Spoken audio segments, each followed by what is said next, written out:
What did we learn from the Florida Gators' first spring scrimmage? Well, that the Florida Gators are back, baby. You are Locked On Gators, your daily podcast on the Florida Gators. Part of the Locked On Podcast Network, your team every day.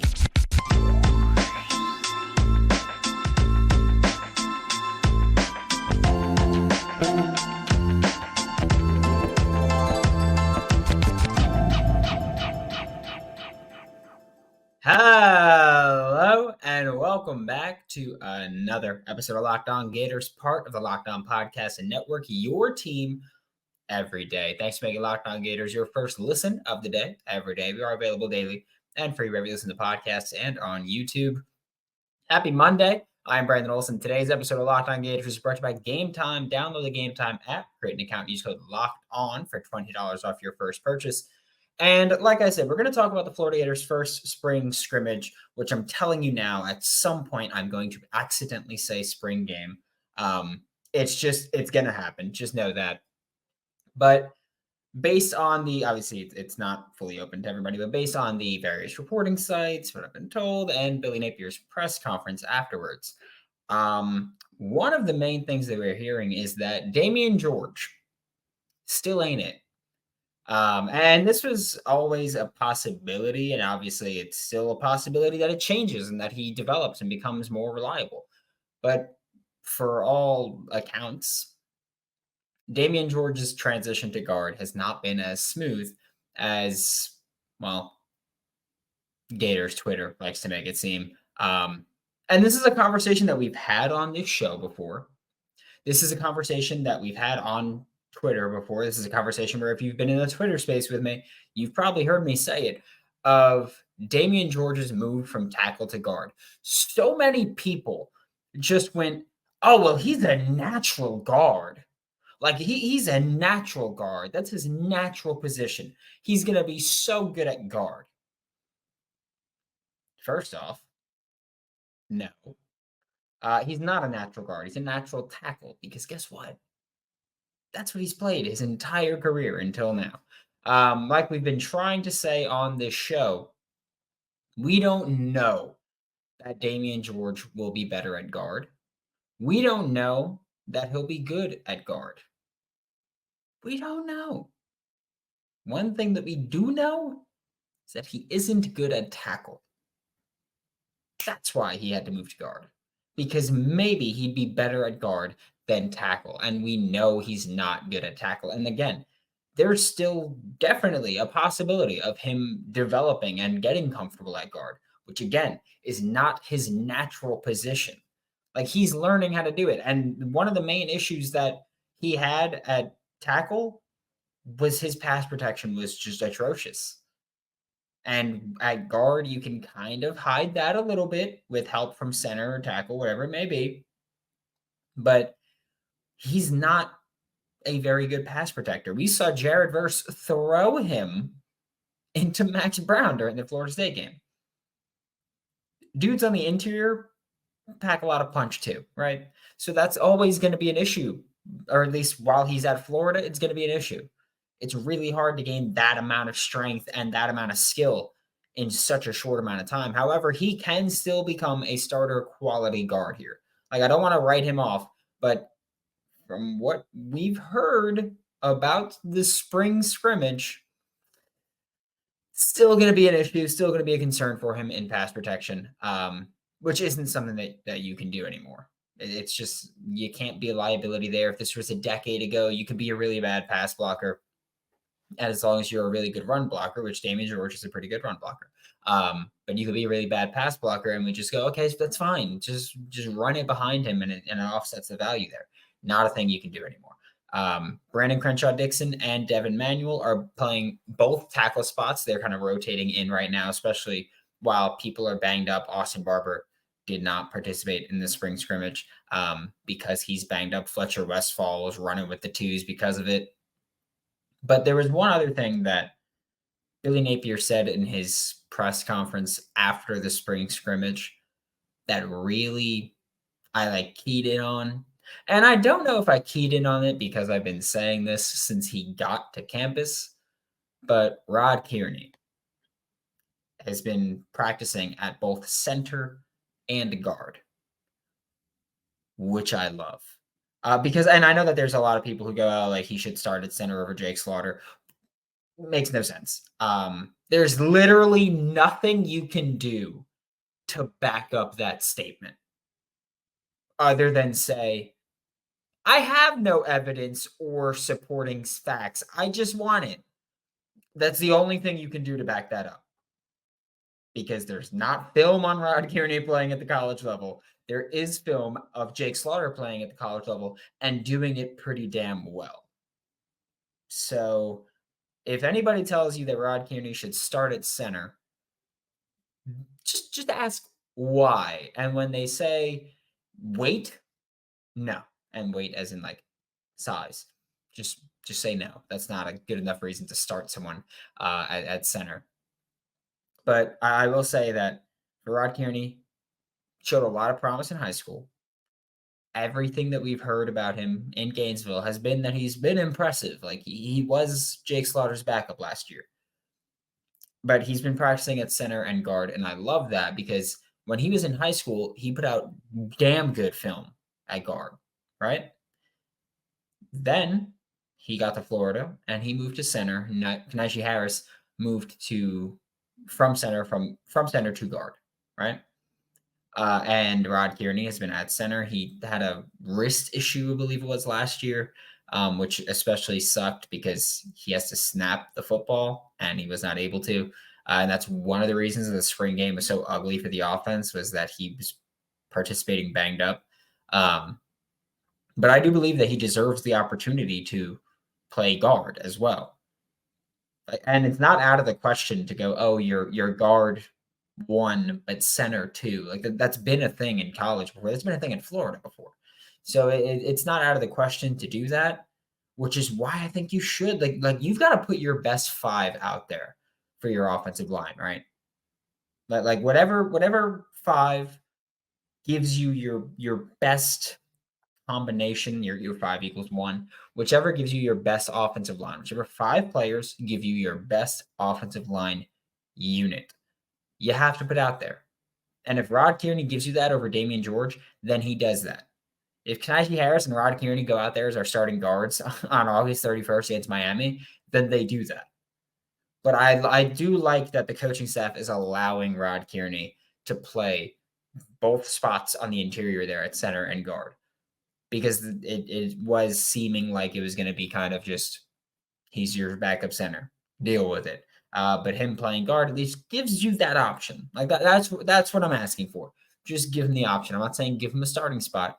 I'm saying he should be given the opportunity to compete for that. And it does seem like the Florida Gators coaching staff is giving him that chance. So kudos to them, especially with, again, we're hearing Damen George is struggling. We're hearing Bryce Lovett is doing great. Maybe Bryce Lovett competes for a starting spot somewhere.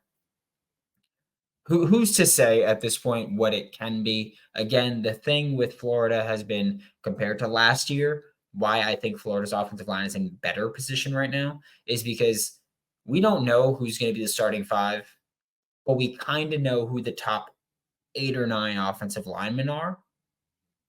And that gives you a little bit of comfort when you're deciding what your offensive line is going to look like. Like you can kind of piece together a blurry vision, I guess, of just, well, it's going to be right here. It's going to be between this small group of players. It's not, oh, it's an open competition. Anybody, it's going to be Jake Slaughter at center. Like we know that's happening. It's going to be probably Najee Harris at 1 guard spot. Like that's pretty likely. Austin Barber at a tackle spot with Brandon Crenshaw Dixon at another tackle spot. Devin Manuel is probably going to be your first tackle to rotate in. Things like that I will continue to say. I think that's why Florida's offensive line is in a better position than they were last year. On top of just getting another year with Graham and getting to know him, because that quarterback to offensive line exchange does matter. That relationship does matter. And so I do think that Florida's offensive line, I don't know if they're going to be great. I don't know if they're going to be good or even average. But I do think that at this point in time, on April 1st, 2024, which I hate April Fool's Day, but on April 1st, 2024, I think they're in a better spot than they were on April 1st, 2023. And I'm pretty comfortable saying that. And I will continue to say that. Another thing that stood out to me was the communication that Billy Napier talked about. And we'll get to that in just a second. But first, a quick word from GameTime. GameTime is now an authorized ticket place of Major League Baseball, which makes getting tickets even faster and easier. Prices on the GameTime app actually go down the closer you get to first pitch. So just saying. Thursday, the Mets game got rained out against the Brewers. They would have won if they played on Thursday, but they played on Friday, and I was available Friday. I wasn't available Thursday, so when it got postponed, went there Friday morning, got some tickets, and I got to see the Mets lose to the Brewers. I got to see the Mets get one hit by the Brewers. That's what I paid to see that. I just want to throw that one out there. That absolutely sucked. You can save up to 60% off buying last minute tickets for sports, concerts, comedy, theater. So I'm just saying they have last minute deals. That's freaking sick. But take the guesswork out of buying tickets with GameTime. Download the GameTime app, create an account, use code LOCKEDONCollege for $20 off your first purchase. Terms do apply. Again, create an account and use code LOCKEDONCollege for $20 off. Download the GameTime app. Last minute tickets, lowest prices guaranteed.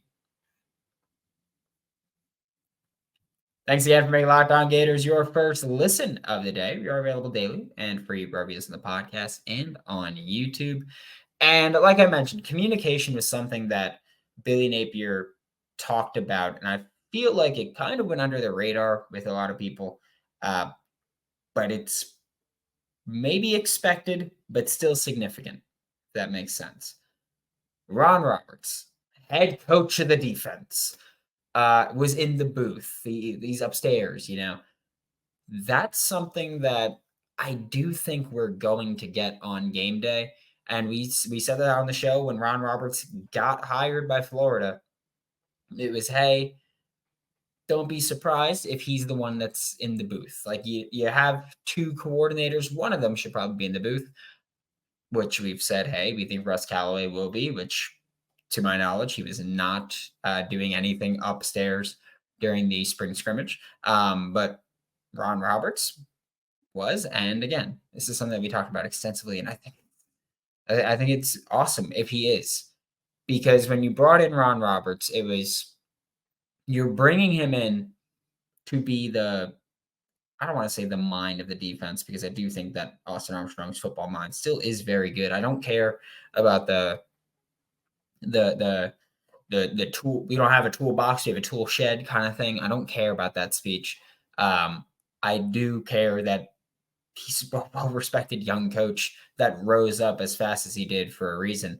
But when Ron Roberts got hired, it was, hey, maybe put Ron Roberts in the booth, allow Austin Armstrong to still be on the sideline, because Austin Armstrong is still going to call plays for the Florida Gators defense in 2024. I had a comment the other day that was like, we don't even know who's calling the plays for defense.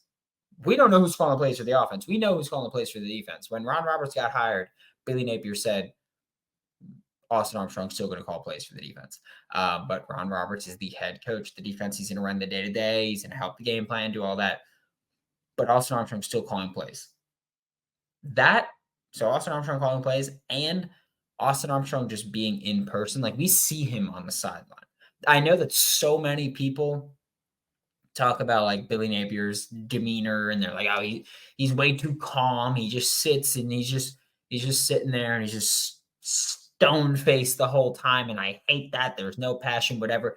And then you look at Austin Armstrong and he's on the sideline. He's screaming at people. He's going nuts. If a good thing happens, which was rare for the Florida Gators defense last year, but if a good thing happens and he just starts going nuts and really getting crazy with the kids, and it's awesome, right? Like, we love seeing that. You still get that. Like, he belongs on the sideline. There's certain coaches who belong in the booth, and there's certain coaches who belong on the sidelines. Austin Armstrong is a coach that belongs on the sideline. I'm not saying Ron Roberts belongs in a booth, but you brought him in to be the proven great defensive mind that he is. Whether or not you know who he is, great defensive mind. You don't coach 30 years rising up the ranks without that, right? And so having Ron Roberts, having that mind and those eyes in the booth will be huge, I think, for Florida. Like I said that when Ron Roberts got hired, we had a full conversation about it of, will Ron Roberts be in the booth? Because he should be. Again, not that he belongs in the booth, but that's probably the most beneficial place for him to be for this defense. Allow him to be the eyes in the sky that see everything and gets to communicate that down to Austin Armstrong. And Austin Armstrong can make the calls. He can do it like that. That's the beauty of this relationship, I want to say, between Austin Armstrong and Ron Roberts is they know each other. Like this isn't like Billy Napier had Austin Armstrong for a year, brought in some guy that Austin Armstrong didn't know, and was just like, hey, Austin, he's like kind of your boss right now. You still call the plays, but like he's kind of your boss now. He's between us. Like it's not like he brought in Pete Carroll or Bill Belichick, like another obviously great defensive mind. Not saying Ron Roberts is that level, but he didn't bring in another great defensive mind and be like, oh, well, this guy you don't know is now going to be, you have to work with him directly and figure these things out now in what's assumed to be a make or break year.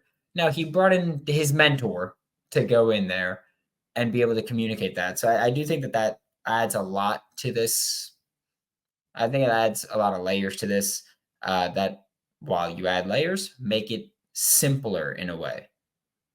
You add a guy with the experience and the trust in Austin Armstrong, or that Austin Armstrong has trust in Ron Roberts, and he can be up in the booth and he can tell you things like, he can be like, hey man, got to bring the heat. Got to bring the heat. They're not blocking a running back and bring the nickel, whatever the hell he's going to say. But having Ron Roberts in the booth to be able to see everything down below and communicate that to Austin Armstrong, and then have Austin Armstrong actually make the call to the defense and then go nuts when a good thing happens, I think is huge for the Florida Gators here. Another thing also is the headset now with the QBs. That is from what Billy Napier said. He was just like, yeah, like we loved it. Like having Graham in there, obviously having someone as experienced there is huge. I do also think it's a big advantage for the Florida Gators when they're home. Just want to say that. Just want to throw that one out there. Crowd noise is a thing. Goes nuts. It's pretty sick. But I just want to say, I think Florida kind of fares well there. But communication is clearly a thing that they've talked about. And Billy Napier's like, hey, like we're kind of figuring that still, like a couple of things out still with communication here, but for the most part, working out. And again, having that trust and the experience with guys is going to be huge. I also think another reason, like when we talk about like head coach of the defense thing and people get all tied up in knots about it, I think it kind of helps just establish to all of the defensive staff members, like, hey, you answer to him, just so you know. Right? Like, yeah, you got, because if you just bring him in as a linebacker coach and you go, hey, you answer to him, but he's not the DC, it's weird, right? But if he's the head coach of the defense, it's that. He's also the head coach of the defensive staff, if you want to think about it that way. Like he's like that's maybe a way to help you. Like he's there to coach the coaches as well, which I'm not going to complain about. You're stupid if you complain about it. That's my stance on it. That's my stance on it. You brought in the coach to coach to coach your coaches. That's fine. It's better than just being like, yeah, they struggle with some things, but they're young and it would be embarrassing to bring in a guy to coach them. Come on, man. We want to win football games, right? Just saying. It's a step toward winning football games. And I'm not going to cry about that. Right? Just want to say that one. We are about to talk about one more thing that I know a lot of people have been kind of honing in on, we'll say. But first, a quick word from Fire TV. Fire TV is your destination for sports, from live games to highlights to in-depth analysis. Fire TV offers amazing viewing experiences with smart TVs, as well as the Fire TV stick that you could plug right into your TV. like I have in my living room, whether you're looking for opening weekend for baseball, which again, saw one game in person. The rest on TV really sucked for me as far as being a Mets fan. College basketball tournament, I mean, DJ Burns, Zach Edey, gonna be a hell of a game.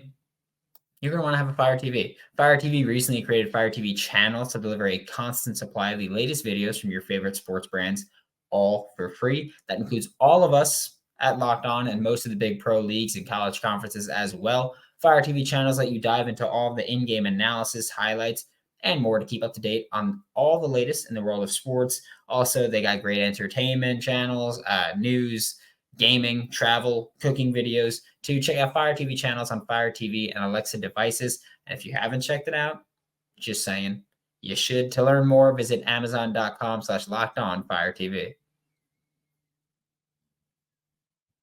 To wrap up today's episode of Locked On Gators, there was one thing that came out from the scrimmage that I know a lot of Florida Gators fans clung to, whether you wanted to cling to it positively or negatively. Most people were positive about it. And I don't want to be, what is this saying? One guy commented one time and said, this is the guy that pees in my cereal or something like that. I don't want to be the guy that pees in your cereal. However, the report that each quarterback threw an interception in a scrimmage, I'm begging you to not run with it and go, our defense is going to force so many turnovers this year. The first spring scrimmage of the season isn't indicative of this. Like, it's not indicative of what you're going to see on August 31st. Now, the first spring scrimmage of the season isn't even indicative of what you're going to see on April 13th when we're talking about the spring game for the Florida Gators. It's just not. Like, this is so much of guys trying to figure things out just on the fly. And I will say, I do think this defense is going to create more turnovers. One, because they have to. Like, they couldn't at all last year. But also, when you talk about what you have on the defense this year, Asa Turner has a nose for the ball, whether or not it's picks or just like passes broken up. He has a nose for the ball. He gets there, right? Jordan Castell didn't too much last year. However, with a year under his belt, hopefully the game will be kind of slowed down for him a little bit, or his processing will be sped up, whichever one makes you feel better. And we see him make more plays on the ball as well. Corners, Devin Moore had one of the picks, and it was an athletic interception, and it was a great play. And like, we know Devin Moore can play good coverage when he's healthy. It's just a matter of him almost never being healthy. But if he can stay healthy, we've seen moments from Devin Moore where we go, okay, look, you might got something to you. And so maybe we see that from Devin Moore. Jason Marshall, again, should have hopefully a year where he gets to make some plays. He had a few, like I think of the Kentucky play on the curl where he jumped it but just dropped the ball. Some plays where this defense should create more turnovers, right? Hopefully we see that. But also on the flip side of that, for the offense, it's hard to count these turnovers too much because the most likely scenario there is quarterbacks being more aggressive, and rightfully so. Like, you see it all the time when we talk about college, whether it's spring practice or fall ball, or the NFL when we talk about training camp and all that stuff. And it's like, oh, I remember it specifically with 49ers. I think it was 49ers with Jimmy G and Trey Lance. And it was like, oh, one of them threw 3 picks. Like QB1 threw 3 picks today. QB2 hasn't thrown any. It was Dak last year. Dak last year had it too. Dak Prescott with the Cowboys had it last year. It was like he's throwing a lot of interceptions in these practices, in these OTAs and everything. Might be a little rough. And then the season came, and he didn't even throw 10. Pretty sure he was like, oh, yeah, I won't throw more than 10. I think he got 9 or 10. But it's usually just more indicative of this quarterback is trying to test their limits. Like a lot of backups are just like, I don't want to screw things up and lose that spot. Like you lose QB2 spot. QB1 is just like, I need to figure out what I can do in games and what I can't do in games. And that's, again, that's usually what it is. And Billy Napier even mentioned during the press conference that he's like, Graham Mertz in year one was kind of just getting to know everybody in that spring session. Like he was trying to just figure out the names of his players and all that stuff.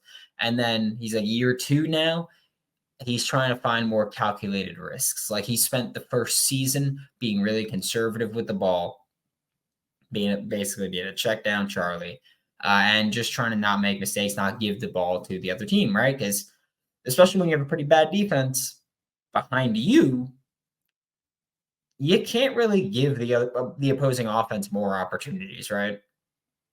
If on a per drive basis you're losing, you can't give them the ball more. So Graham Mertz was really conservative last year, and it was a thing that we spoke about a lot here of like, look, I love taking care of the football. I love your 70-something completion percentage. Love that kind of stuff, especially when you have catch and run receivers like Ricky and Trey Wilson. Got to be a little more aggressive to open things up. And from all accounts, it seems like Graham Mertz, at least during these spring scrimmage and during spring ball in general, has been more aggressive throwing the football. I'm not saying he's about to start slinging it downfield all the time, but when you hear picks or whatever, and it's Graham throwing it, or even DJ, just remember, these are guys trying to figure out what they can and can't do in practice so that they know what they can't do in game. I don't care if you have 25 picks in practice. As long as you don't make those same throws in the game, I'm cool with it. And that should be the approach to it. Again, we see it all the time. I want you to try things out in practice. If it doesn't work in practice, don't you dare do it in the game. It's as simple as that. Thanks for making Locked On Gators your first listen of the day. Every day, we are available daily and free reviews in the podcast. We'll be back tomorrow. Talk more Florida Gators football. For Locked On Gators, I'm Brandon Olsen. Don't forget to follow me on Twitter at WNS_Brandon. Find all my written work with Giants Country and NFL 33, and I'll see you all next time.